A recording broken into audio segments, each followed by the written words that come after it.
as much as it pains me to say this, just keep in mind I'm being honest, statistically speaking, the majority of you watching this video are not going to see the pearly white gates of heaven. No, you guys are incapable of winning the game of peekaboo and finding the deity who's hiding behind their hands, and because of that, eternal damnation. Make of that what you will. Anyway, today for the first time ever, we're going to be speculating on Paimon's true nature, because, folks, we may have just gotten our first hint at betrayal. Folks, she could be evil.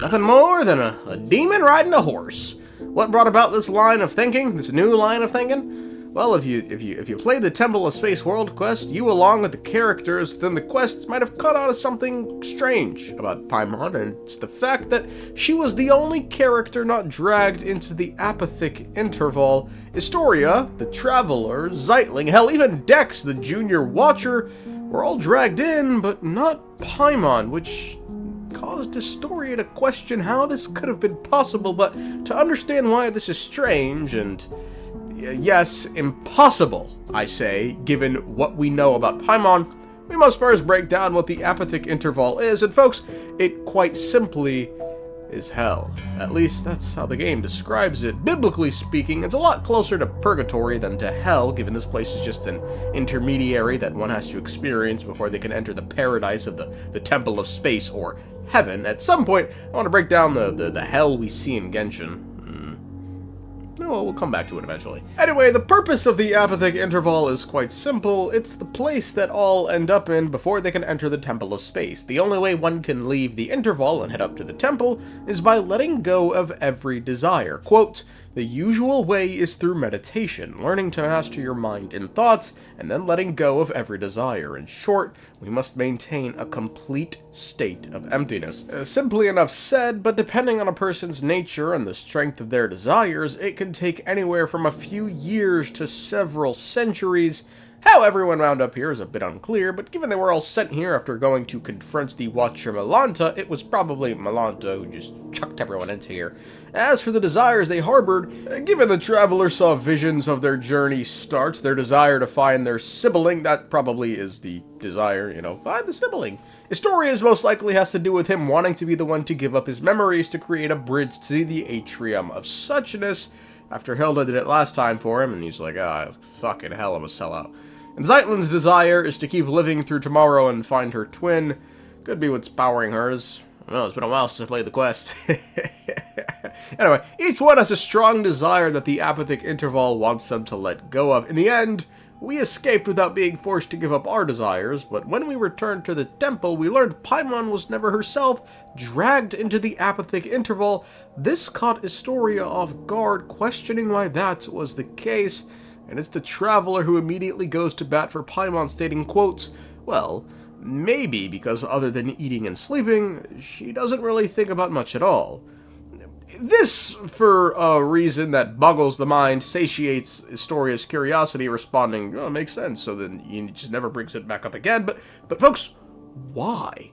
The Traveler's response doesn't even make sense. She doesn't think about much at all.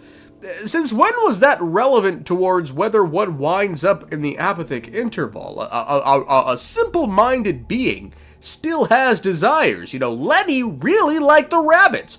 All that matters is whether one has desires, and Paimon most certainly has desires that don't involve food and sleep, but are deeply connected to the Traveler. Are these clips not evidence of this?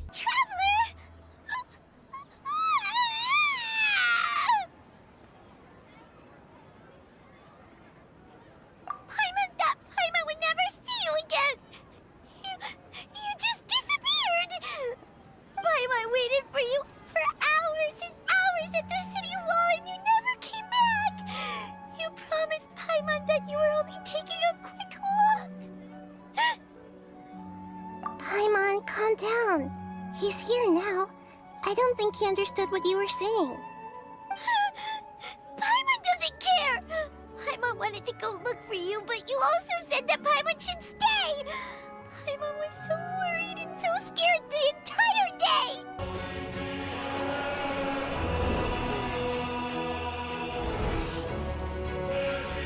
Sorry! Paimon's not trying to make a scene, it's just... She can't... together. Sure as Paimon's your guide. Just you wait, heavenly principles. And you too, Tvat. We've talked too long about this sad stuff.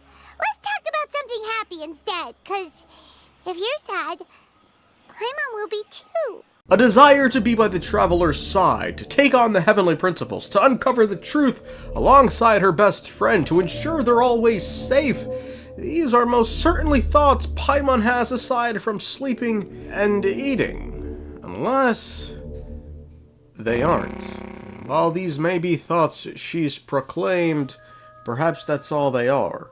Proclamations in word only, with no real weight behind them at all. Perhaps the Apathic Interval didn't register these desires as ones that needed to be let go because they aren't real, they don't exist at all, because maybe, just maybe, Paimon serves an ulterior motive, an ulterior master, some little thing bearing celestial motifs belonging to no species on the planet, yet possessing intimate knowledge of the workings of this world, suggesting she's been around. Ooh, did you just feel the elements of the world? Seems all you had to do was just touch the statue and you got the power of Animo. As much as they may want it, people in this world can never get a hold of powers as easily as you. It's because you're not from this world to begin with. Whose fate cannot be read even by a visionary. You truly wish to know your own fate. Come on, enough with the suspense already. Is it good or bad? Oh.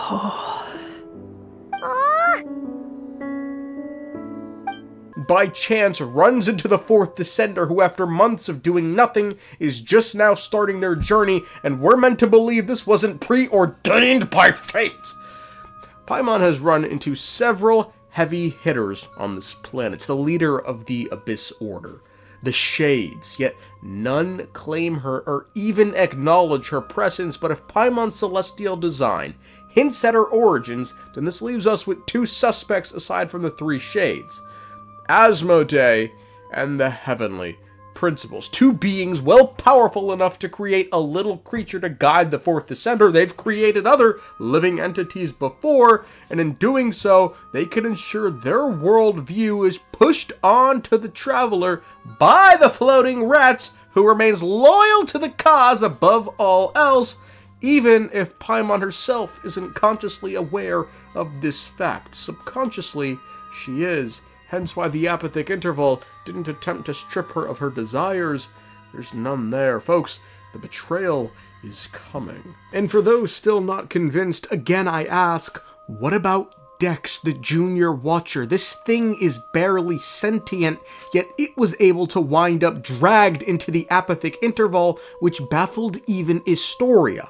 So if a fucking hand has enough desires to wind up in hell, why can't a living, sentient, self-aware organism like Paimon? Folks, it's because her desires aren't real.